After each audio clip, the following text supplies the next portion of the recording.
So good morning again to everyone. Good And morning.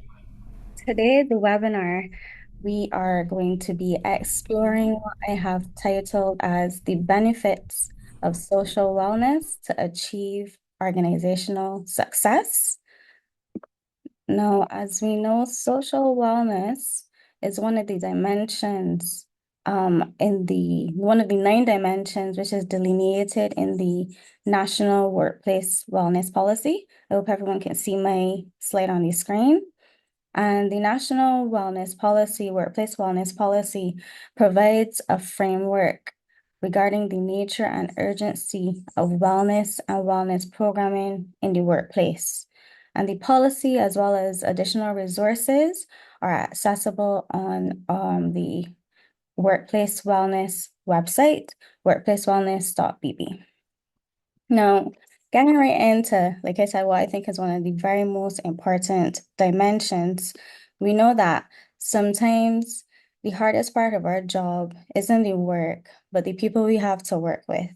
And why I say that social wellness is, I don't want to say the most important, but up there with the important dimensions is because work is so hard and the people that we have to work with sometimes are so challenging, it is necessary for this reason that we foster healthy relationships in the workplace. That's why this is pivotal. Now, a healthy work relationship, this goes beyond, in my opinion, superficial questions of how our day was and how our weekend was. Workplace wellness, but social wellness requires the kind of conversation that facilitates deeper connection and welcomes open dialogue amongst. You're not getting any song? I'm seeing a message in the chat. If there's any other challenge, I'm going to continue, but just let me know if I'm clear. Right. Perfect. You get a Thank response, it's fine. you. Thank you. So a healthy working relationship goes beyond the superficial questions, as I said, as how was your weekend? It is the kind of connection that facilitates a deeper interaction and welcomes open dialogue amongst colleagues. It is something that is built on trust, it shows empathy and appreciation. And in my opinion, this is ultimately what the social wellness dimension seeks to achieve. And in exploring social wellness during this webinar, the presentation is going to be broken down into 5 aspects. The what is wellness, what is social wellness, why is social wellness important, how we can create social wellness in our environment and our work environments, ultimately, how social wellness will achieve organizational success for our workspaces, and something that I recognize is a growing trend, how our hybrid and remote work setups may or may not be impactful to social wellness programs that we're seeking to set up. Now, on our screen, I have some social wellness self checklists. And throughout the presentation, I asked that we, as much as possible, try to reflect on these questions. And at the end of our presentation, make the assessment of A, how are we actually showing up in our workplaces? Are we able to be ourselves? Are we able to interact properly with our colleagues? Are we able to interact properly with our colleague? And most importantly, what improvements can be made in the workspace? After assessing the presentation, what can we improve, if anything at all? So, what is social wellness? Social wellness, for me, for many of us, interacting with our colleagues, vaults outward, and being social is unimaginable. We know that in each of our organizations, we have the charismatic or outspoken employees, and we have some of us that are more shy, reserved, or soft-spoken. And in my research on this dimension, I recognize that social wellness doesn't require any outer character, actions, or behaviors from any of us as employees. Social wellness, in a nutshell, just requires that we must each as employees learn to coexist in a harmonious manner, whether we are outspoken or soft-spoken, and that interaction must be undertaken with honesty, patience, empathy, respect, and understanding. It's a lot, but it has to be honest, patient, empathetic, respectful, and understanding. And when that type of harmony is present in the work environment, an organization will reap what I call ultimate success, peace in the work environment. And to have a peaceful work environment, social wellness requires what I have outlined as emphasis on building positive relationships, fostering a sense of belonging in the workplace, and promoting healthy interactions with our colleagues. Now, something as simple as not cutting each other when we're in meetings, no cross talk when we're having meetings, no name calling when we're in meetings, and avoiding office gossip. These are some of the things that can help foster that sense of belonging, promote healthy interactions, and invariably ensure that we have positive relationships with our colleagues. Now, the aim in social wellness is to form healthy relationships with the colleagues that are sustainable and supportive. And these objectives are very much challenging in a workspace where there's a lot of acrimonious comments and behaviors.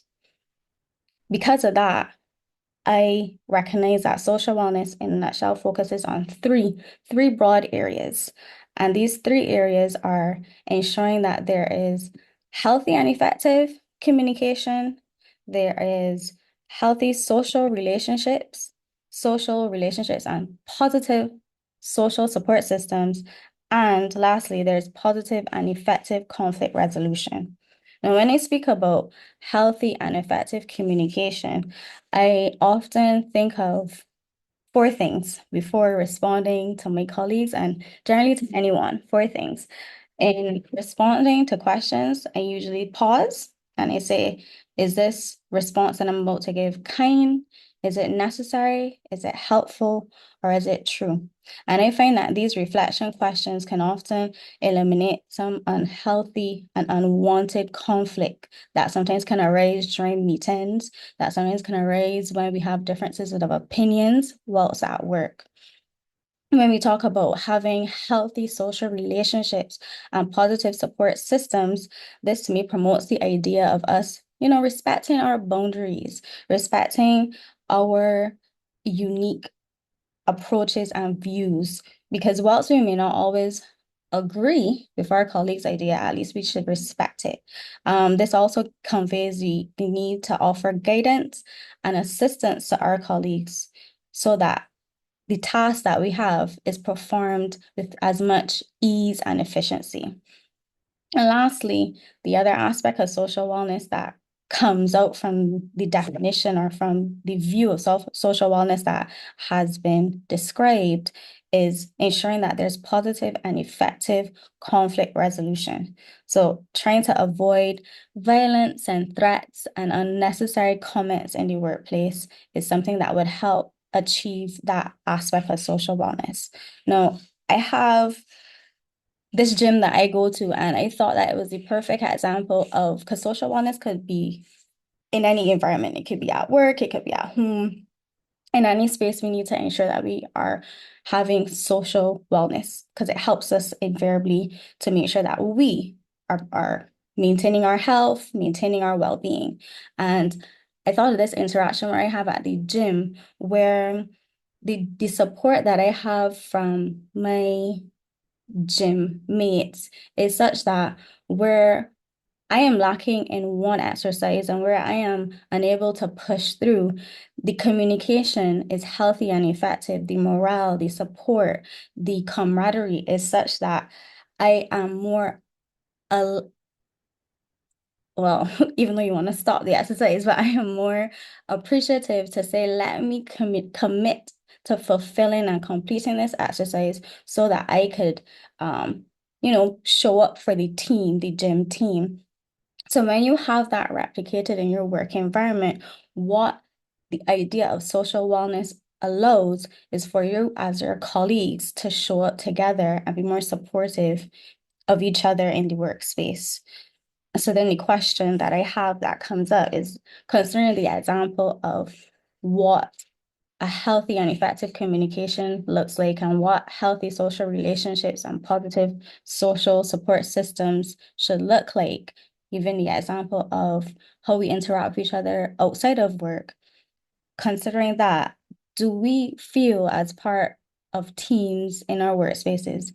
Do we feel as though our ideas, our suggestions, our feedback is welcomed our feedback is welcomed and appreciated by our colleagues? Do we feel that we can openly share our opinions? So that's something that social wellness and having an environment which is welcoming would promote and should promote.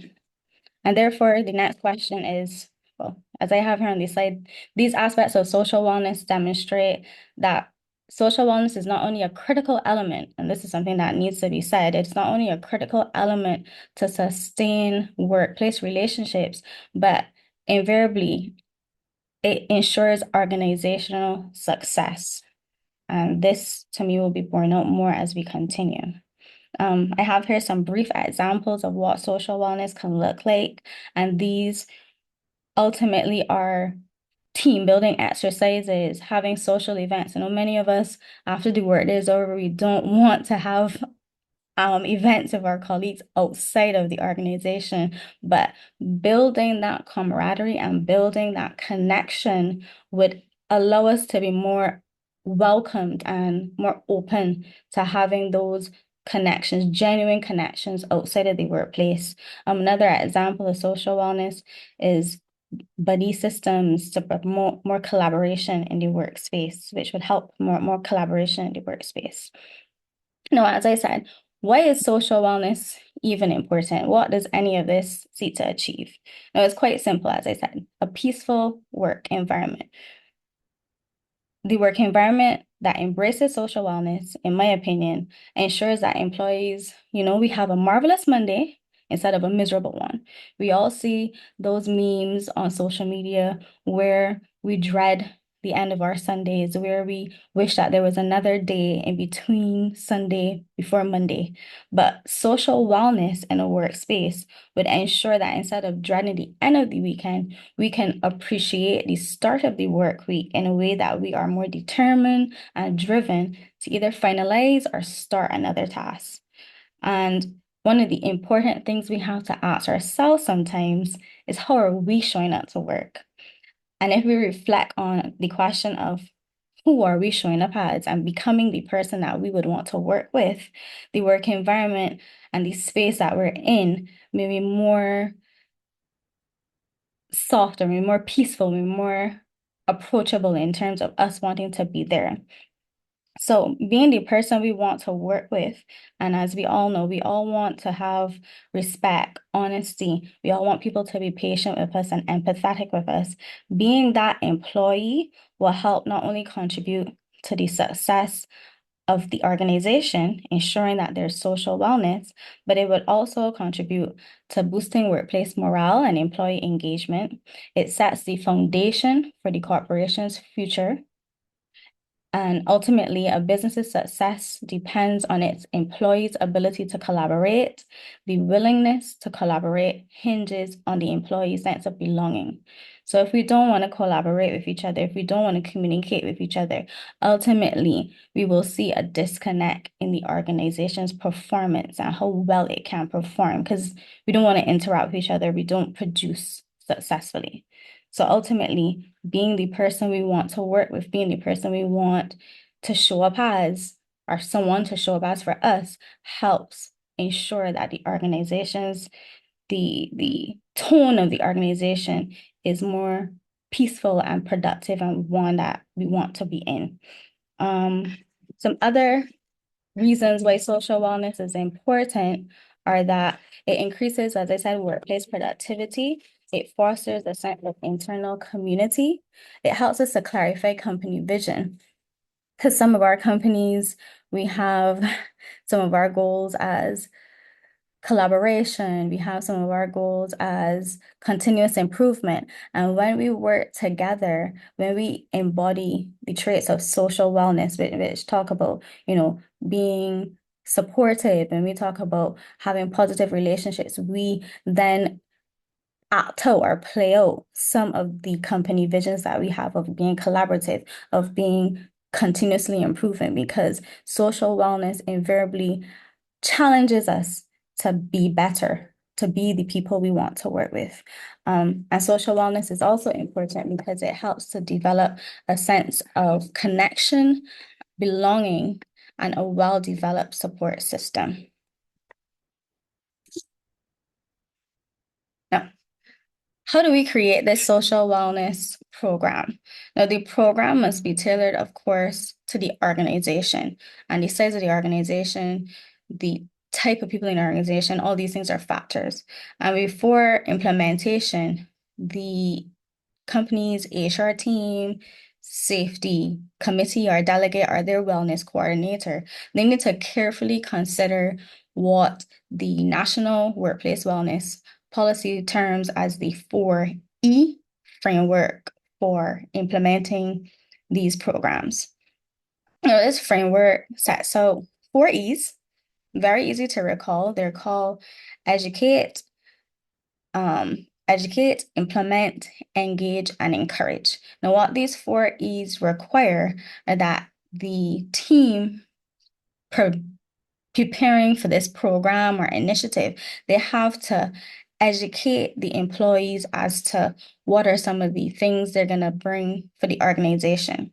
Now, this allows employees to basically get in the know and have some buy-in in terms of what benefits the program, in this instance, the social wellness program, will aim to achieve not only for the organization, but for the employees, because ultimately the employees still are important and part of the organization and needs to benefit. So education, you need to educate staff as to this program and what the policy surrounding it and why it is important. That is important. It needs to be enabling. And when we speak of the program being enabling, the program needs to be such that you can access it with ease. When you look at ease, you think about things like the geography. Is it something that an employee can easily attend? Is it a program that is after work and then you have to think about childcare? Are those factors going to be accounted for? When you think about the program being enabling, you look at things in terms of, is it going to be financially accessible easily for employees? And you also look at what other technical challenges may arise with forming these social wellness programs or initiatives.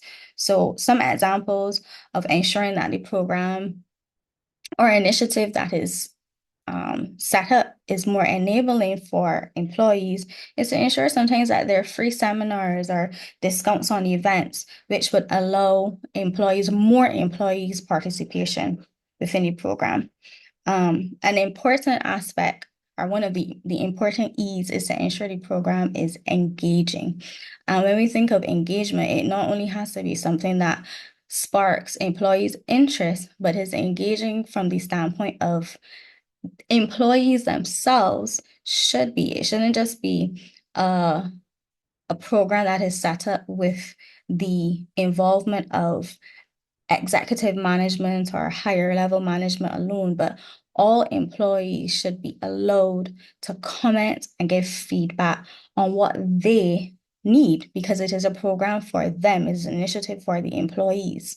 So to be engaging, a company needs to make sure that within the build out of these programs, these social wellness activities, the buy-in and the comment and the feedback of the employees is something that is readily welcomed. And I know sometimes that some organizations only take feedback from certain minority group in the organization, the ones that may be a bit more vocal or the ones that they may be more close with.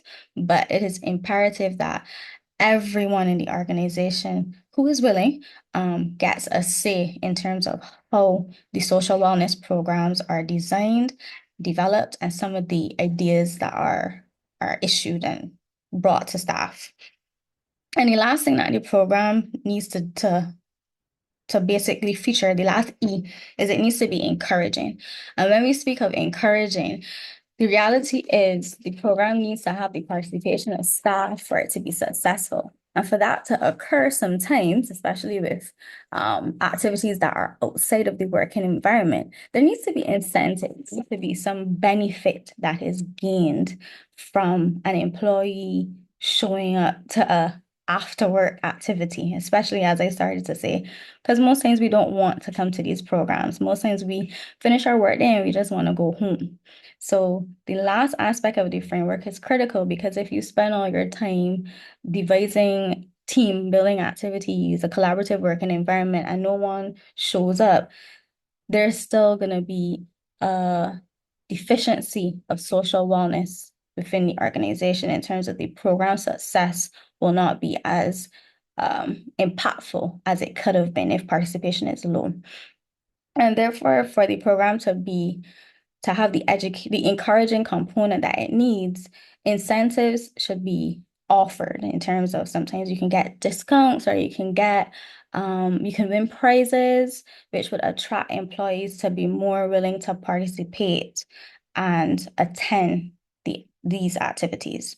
Some examples that I have of social wellness activities are sometimes things like sports days or family fun days or after work events such as karaoke's or volunteer events at beach cleanups. Some other illustrations that I have as examples are organizing social events like team lunches or happy hours. Again, it all depends on the climate of the work environment so that we can determine what is the more appropriate activity. But volunteer outings, things that bring your organization together in a way that, as I said from the beginning, allows us to be ourselves, whether we are the more outspoken, whether we are the more reserved. Social wellness doesn't dictate or require us to be anyone that we're not, but just to accept and embrace each other how we are. So an environment that allows that embracing spirit. Another example is designing collaborative workspaces, which would encourage the teamwork and the interaction amongst staff. So instead of everyone having, even though sometimes most of us sometimes would want to have our separate spaces to work to avoid distraction. Sometimes working in an environment where we are more together would help promote more collaboration. Another example could be mentorship programs, which would help bring about the sense of confidence and belonging in the organization where we can give more insight and inspiration and guidance and assistance to newer employees so they can gain more experience and more confidence in terms of the work and the tasks for completion. The Harvard Business Study explains that connecting with colleagues outside of work produces numerous benefits from career advancement to emotional support. And even though the element of fear is always present from forming these connections, like I said, when we interact, when we start taking these steps to interact in a neutral setting, that would ultimately, after time, relieve some of the fear. Because we have to be honest, sometimes the challenge with connecting at work is that lack of trust, that lack of security that we can interact with our colleagues openly and it wouldn't go back to upper management or it wouldn't be used against us later on in a meeting or for something that would prevent us from climbing the ladder at work. Those are real fears, but constant interaction, it is hoped, would help to alleviate some of that fear. And when leaders and employees connect, that can help fuel stronger relationships, provide better access to information, and create opportunities for swifter career advancement. So ultimately, with all that said, how is organizational success achieved? by having a work environment that has social wellness built within. Now, the organization isn't just the employers and the owners. The organization is also the employees. So there are benefits that are seen on both ends. So the benefits for employers typically get more profits and you get more productivity. And that is seen because if the working environment is healthy, one that's peaceful, you see that there's usually not as many mistakes, not as many um, um, sick leave and absenteeism. You see that there's not many slips and lapses in terms of things that employees forget to do because there's that support. There's, like I said initially, the healthy, supportive, and positive relationship, which would avoid some of the mistakes that are usually found when people are isolated in the workspace and have to work alone. So for the most part, employers are more happy in terms of the fact that there's more productivity, there's increased profits, and there's also the likelihood of increased and consistent employee engagement and retention. Because employees now feel as though this is a company that cares about them, they're more willing to communicate and offer feedback, that feedback that would help the organization grow even more in the future. And as I said, there are benefits to the employees as well because we are part of the organization. And one of the pivotal benefits that I found from social wellness, ensuring that the environment that we're in is one that is harmonious, is the idea of reducing employee burnout. So the idea of this one-man show is removed because employees who could communicate honestly and respectfully will work more efficiently and effectively, where you have that support and guidance that can help you reduce your workload. So if you can come to your colleague and say, openly, right now, I'm having some challenges and I need some more assistance, that can help tremendously in reducing some of the pressures that we are facing currently in the environment that we have, where many employees are suffering from workplace burnout. And so some of the other notations in terms of how organizational success will be achieved. You can have healthy communication and empathy, which would build the genuine connections amongst your colleagues. The social interaction that would lead to a spillover of knowledge because we don't have all the knowledge and information on our own. So that interaction, being able to openly interact with your colleague, that helps you to gain more knowledge. Like I said, there's a reduction in employee burnout, which is necessary because we're all very tired. We're all overworked. So if we work together, that would help lessen some of these stresses that we're experiencing. And there's increased productivity because employees will work together. And lastly, there's positive and effective conflict resolution, which will encourage future interactions that promote employee trust, respect, and confidence, with employees believing the best in each other and inspiring each other in their performance. Now, one of the issues that I did find though with the social wellness dimension in terms of not really an issue, but one of the areas where challenge has been raised is that of the hybrid and remote work setups. And long for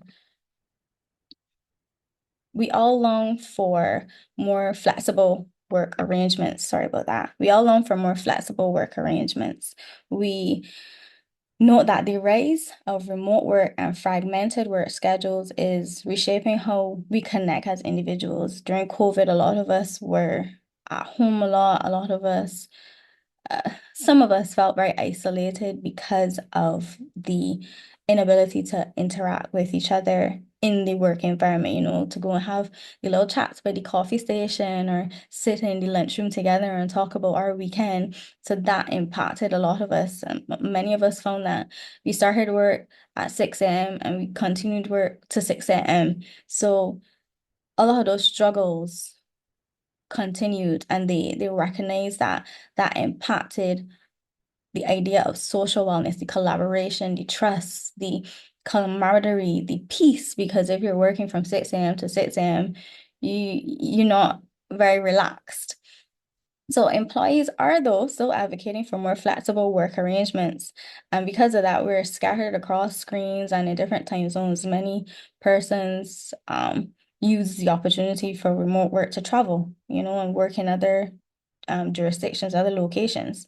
But these arrangements have received mixed reports, with some employees feeling disconnected, some struggling to build meaningful workplace relationships. Um, it is actually quite funny because during COVID, so many new people sometimes came into our organization and you didn't even know who you were working with. So there was a disconnect in knowing whom your colleagues were. Opening the door to somebody and you're like, oh, this person works here. That sense of social relationship, as I had mentioned, which is one of the critical things that social wellness requires, that social relationship wasn't there because you don't know who you're working with.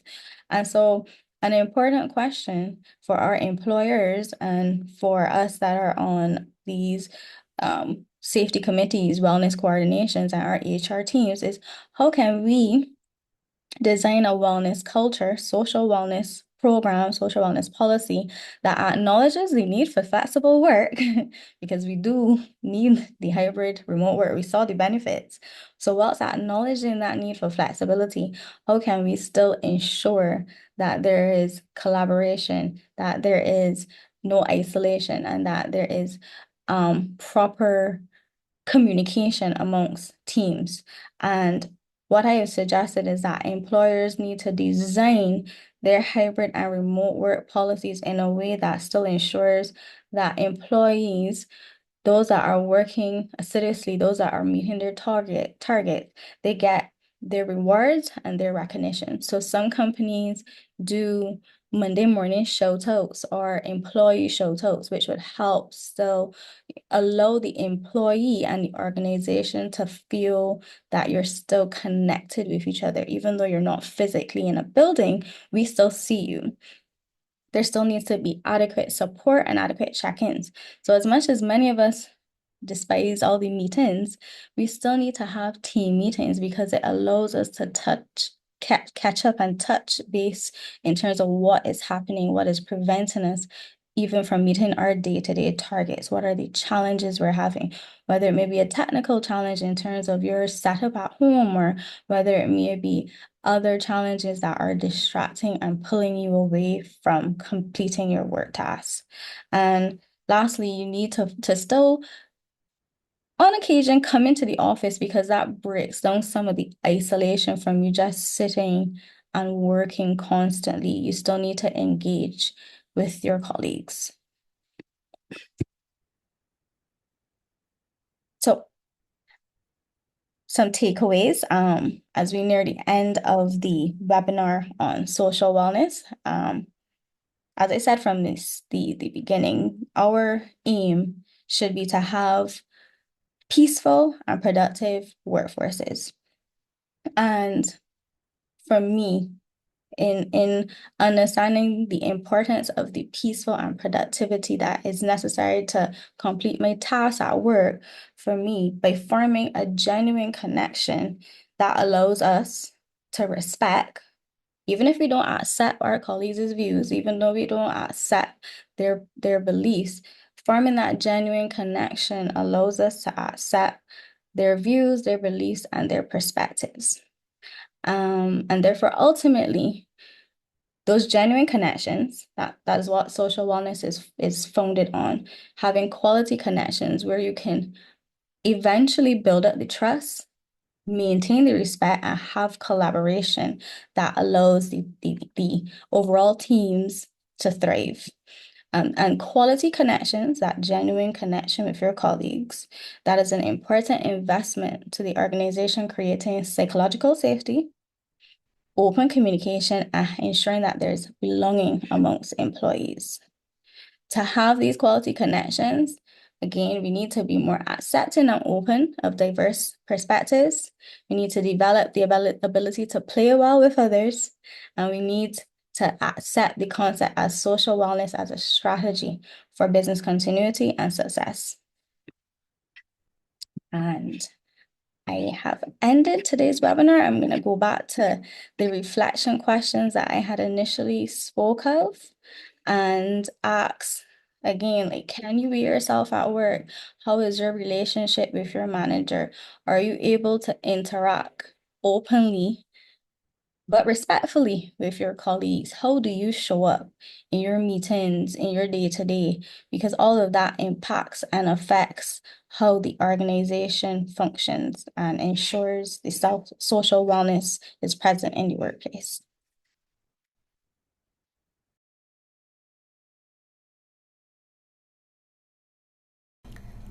All right.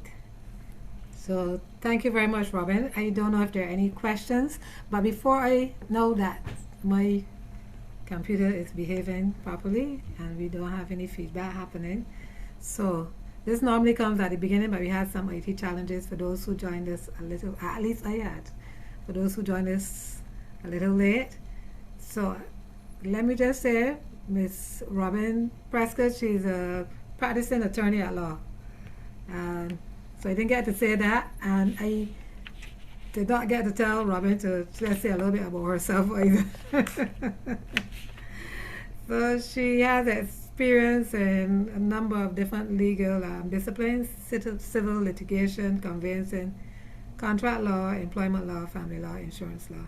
And she also has a master's degree in corporate and commercial law with a distinction. And she's an advocate for occupational safety and health. So those of us who have been listening could hear that coming through in her presentation.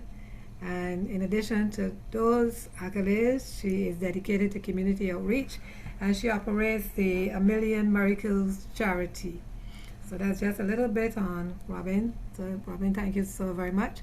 And so, if you have any questions or any comments that you want to make, I see we had a comment there from Ms. Seeley saying that she enjoyed her remote working experience for 3 years. That's very, very good. That is lovely. I think I enjoyed mine too as well. So although sometimes you find from when you're at home, you work a little bit longer hours than when you're in the office. Robin, you're muted. Yeah, yes, please. I was Yeah, agreeing with you completely. So that's 6 a.m. to 6 a.m. never yeah. stop. Never, never, And you're never, never. eating and working, you're doing everything and working. So Yeah, the break is necessary. So I yeah. do very much agree with Mhm. Miss Seeley. But the interaction is what helps us ultimately sometimes get through the day a bit Yeah. more. Right.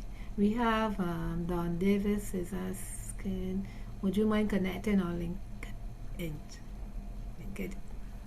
All right. So, any other? I was saying that I like what you were saying, playing well with one another. Because when I heard it, I was thinking, as children, you play, you fight, and so on. But then we, we, we as the youngsters would say, we agree back, we make up. But as adults, we tend not to do that too much. We kind of hold on to little hurts and so on. John is asking for a copy of the presentation. Are you sharing it? I have no challenge. Okay. Yeah, I have no challenge. But I do agree in terms of us. I have no challenge in your presentation, but I do agree in terms of us sometimes biting our tongue, as I said, because I have an experience. I'm right now on leave from office, vacation leave, because I recently celebrated my birthday and it was very practical. Some of the four steps that I told you. Is it kind? Is it true? Is it necessary? Is it helpful? I got a call from one of my colleagues on my birthday to find a file. And something as simple as that, you wonder, how do I respond to this statement?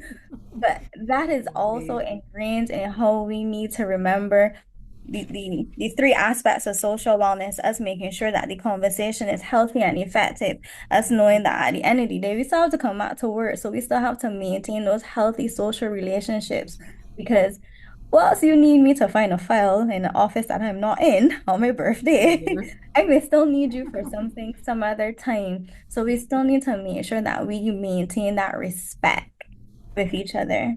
Yes. So Donna, thank you very much. Donna has a question. Donna, the mic is open. Hi, thanks. Good morning. Thanks for Come your presentation. Um, how much do you think that the managers or directors have a role to play in terms of the whole social wellness? I know you asked us questions and we can do our part as employees, but sometimes people like to know that the managers are invested or participating or doing activities to show that they're invested or interested in that. What was your take on that? I totally agree. The phrase is, I think it starts at the top, and whilst we can't force ultimately, the lower staff or C-suite staff to participate, we need to do as much as we can to encourage the entire organization because the benefits don't just in order to the managers, they are for all of us to be benefiting in terms of the growth of the company and what success it can bring. So I do see that there's some challenges in terms of executive management engaging in some of the activities to bring about and ensure that their social wellness. Some organizations I know, I don't want to say mandate it, but it occurs more so in the type of activity that's promoted. So, like I said, sometimes you can hold family fun days where you can family fun days and sports days where you can ensure that all, not just lower staff or middle staff, management is there, everyone is there to participate so you can get some of that interaction. I know in some organizations, and again, it depends on the type of organization, the size of the organization, but some of the organizations, management actually walks through the organization on mornings so you can engage and talk with the colleagues and, how are you today? How's your family? So you get to know each other and you get to interact and then that interaction builds and breaks down some of the barriers that you have. So it does start at the top. And wellness persons need to be more forceful. That's the word, quite frankly. We need to be more forceful in our design and development of plans to encourage management to come out to some of these events. It can't just be other stuff. It has to start from them being involved. So if your organization can hold family fun days, if your organization can hold like karaoke events or, after work celebrations where you can get everyone coming together, to me that can help encourage all staff's participation and break down that divide. Thank you, dear. Donna, I hope that helps. Response is good for you. We have a Yes, comment thanks. here that from Marquita. I have found the current work environment does not foster persons playing well with others. An environment of divide and conquer seems to prevail at this time. We even, oh there, sorry. Did it. My reading is going slow, excuse me, persons. Okay, let me get it back here again.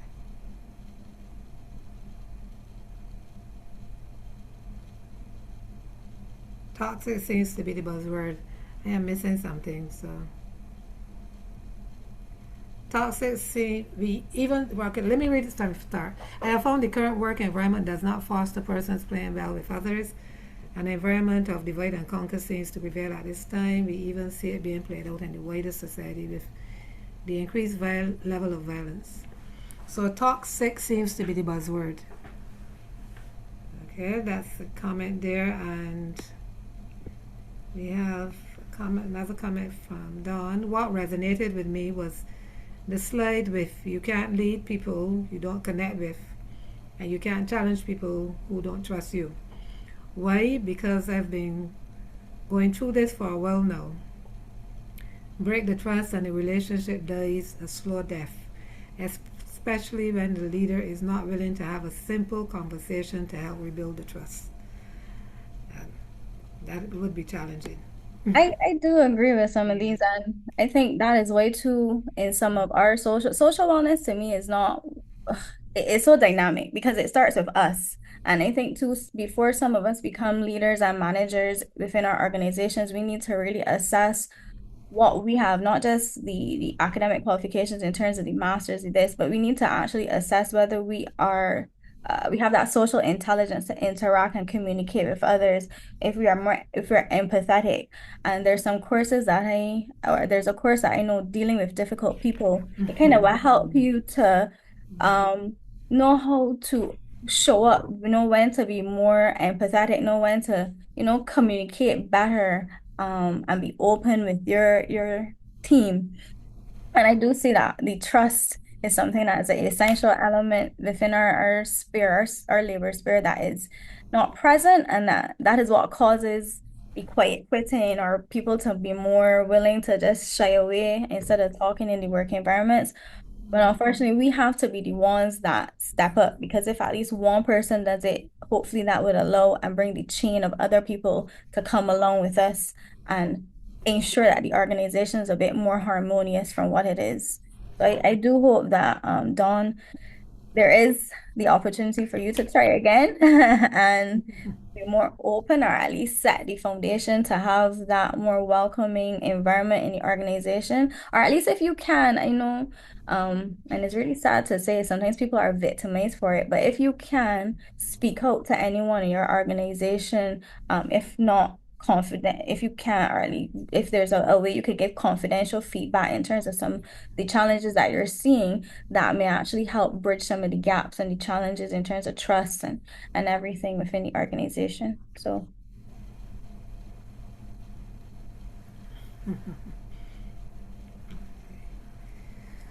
All right.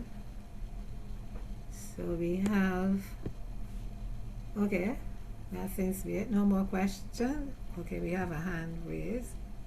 Let me find it.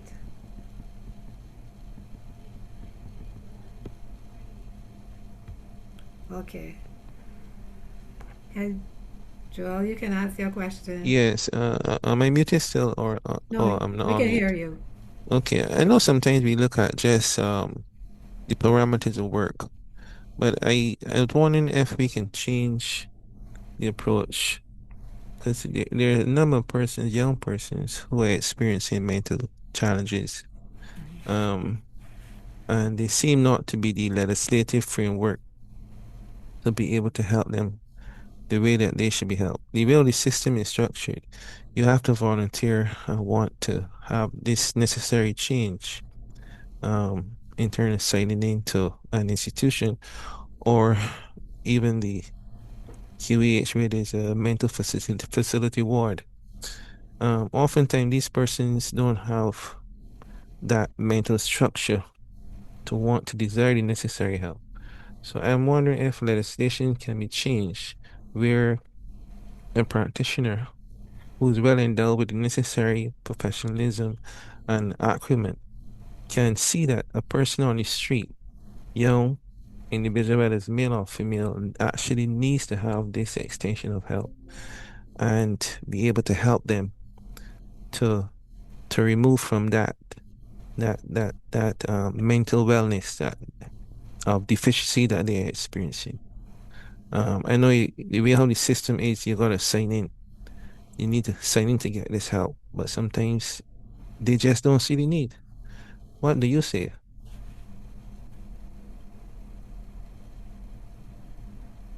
well, as it relates to social wellness, I know there's definitely an aspect of the psychological and the emotional that comes to play.